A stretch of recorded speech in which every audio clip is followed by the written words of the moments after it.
गाजियाबाद और नोएडा बॉर्डर पर हम इन बसों को रोक देंगे और आप अगर अनुमति देंगे इसके संचालन के लिए तो जो प्रवासी भाई बहन दिल्ली और एनसीआर क्षेत्र से चल रहे हैं उनको हम इन बसों में बिठाकर अपने घर तक पहुंचा देंगे।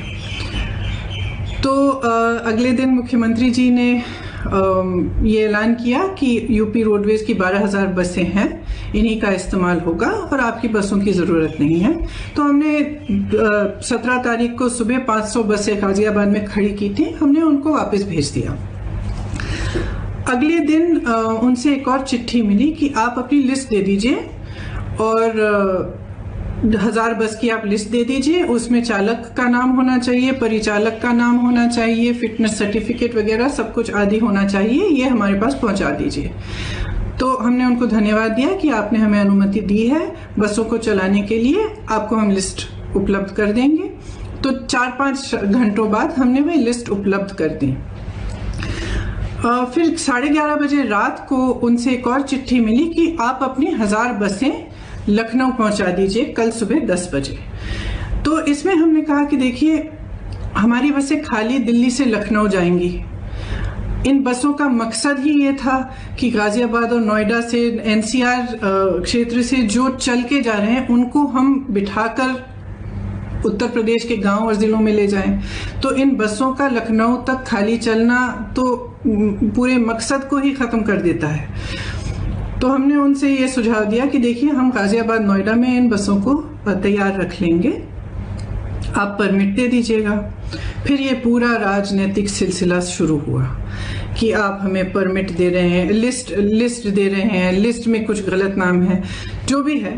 मैं इन चीज़ों में नहीं पढ़ना चाहती और मैं सरकार पर सवाल भी नहीं उठाना चाहती। अगर उस लिस्ट में कुछ ऐसे नंबर हैं जो गलत हैं, कोई बात नहीं, हम एक नई लिस्ट भी उनको दे सकते हैं। मैं सिर्फ ये कहना चाहती हूँ कि 17 तारीख को 500 बसें हमने गाजियाबाद बॉर्डर पे खड़ी की थी। अगर वो 500 बसें चली होती तो कम से कम 20,000 लोग घर सही सलामत पहुंच जाते। कल हमने 900 बसें, 500 बसें राजस्थान के बॉर्डर पर और राजस्थान यूपी के बॉर्डर पर और 300 से अधिक बसें जिनकी पूरी टोटल संख्या 900 के करीब थी, हमने गाजियाबाद बॉर्डर पे, दिल्ली बॉर्डर पे हमने उपलब्ध कराई। अब अगर ये बसें चली होती तो कल 36,000 और आज 36,000 लोग अपने घर के लिए सही सलामत सुरक्षापूर्ण रवाना हो जाते। लेकिन हम इस राजनीतिक सिलसिले में उलझे रहे। उन्होंने कहा कि लिस्ट गलत है, कुछ ये हो रहा है, वो हो रहा है, बसें हमारी पहुंच गई हैं। कल 4 बजे से हमारी बसें बॉर्डर पे खड़ी थी, उनको आगे परमिट यूपी के, जहां पे उन्होंने कहा था कि यहाँ पे हमें गाजियाबाद और नोएडा में 2 पॉइंट्स दिए थे, यहाँ तक पहुंचाइए, वहां जाने का परमिट ही नहीं दे रहे हैं यूपी के अंदर। तो बसें खड़ी रही, आज भी खड़ी हैं। अब मैं सिर्फ ये कहना चाहती हूँ कि देखिए 4 बजे 24 घंटे हो जाएंगे कि ये बसें उपलब्ध हैं। अगर आपको इस्तेमाल करनी है तो इस्तेमाल करिए, हमें अनुमति दीजिए। आपको भाजपा के झंडे लगाने हैं, इन पे अपने भाजपा के स्टिकर लगाने हैं तो बेशक लगाइए, बेशक लगाइए। आपको अगर कहना है कि आपने उपलब्ध कराई हैं तब भी कराइए, लेकिन इन बसों को चलने दें। क्योंकि जब तक हम इस राजनीतिक उलझन में पड़े रहे हैं ना, जब तक आप अजीब से बयान दे रहे हैं और तमाम इश्यूज उठा रहे हैं, तब तक हम कम से कम 92,000 लोगों को घर पहुंचा सकते थे।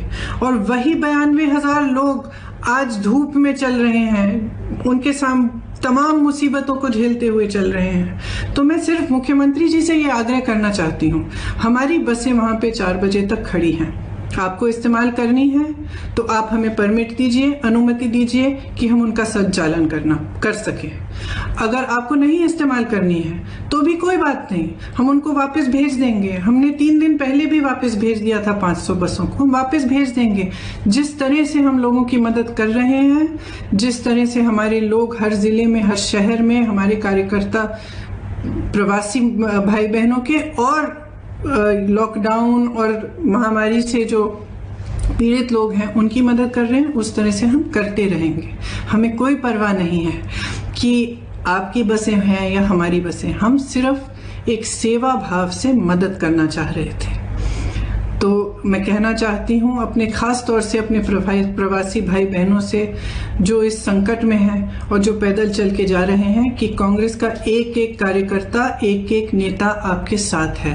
आप उत्तर प्रदेश के जिस जिले से, जिस शहर से गुजरेंगे, हमारे लोग आपको मिलेंगे, आपको खाना उपलब्ध करेंगे, आपके लिए पानी उपलब्ध करेंगे, आपकी कोई भी सुविधा की ज़रूरत हो वह उपलब्ध करेंगे। हमारी जो क्षमता है उससे हम पूरी तरह से आपको मदद करने की कोशिश करेंगे और हम आपके साथ इस संकट में खड़े हैं। धन्यवाद। तो प्रियंका गांधी को आपने सुना, वो कह रही हैं कि आज 4 बजे तक बसें जो खड़ी हैं वो खड़ी रहेंगी और अगर योगी जी चाहें तो इन बसों को चलने की इजाजत दें। मैं सरकार पर सवाल नहीं उठाना चाहती, बस के नंबर में दिक्कत है तो नई लिस्ट भेज देंगे, ये तमाम बातें कही गई। 17 मई को 500 बसें गाजियाबाद भेजी थी, फिर वो वापस चली गई। कल 4 बजे से हमारी बसें खड़ी हैं और आज 4 बजे तक वो बसें खड़ी रहेंगी और इन बसों को अगर इस्तेमाल करना है तो बहुत सारे मजदूरों को उनके घरों तक पहुंचाया जा सकता है। बसें चलती तो 92,000 लोग अपने घरों को पहुंच सकते थे। इस्तेमाल अगर नहीं होंगी तो इन बसों को वापस भेज दिया जाएगा।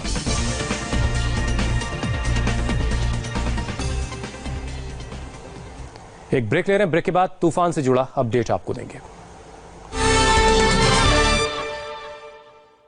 इस कार्यक्रम के प्रायोजक रोग प्रतिरोध। जरा सोचिए, अपना घर बार छोड़कर लॉकडाउन कराए पुलिस, तपती धूप में कोरोना फैलाने वालों को ट्रेस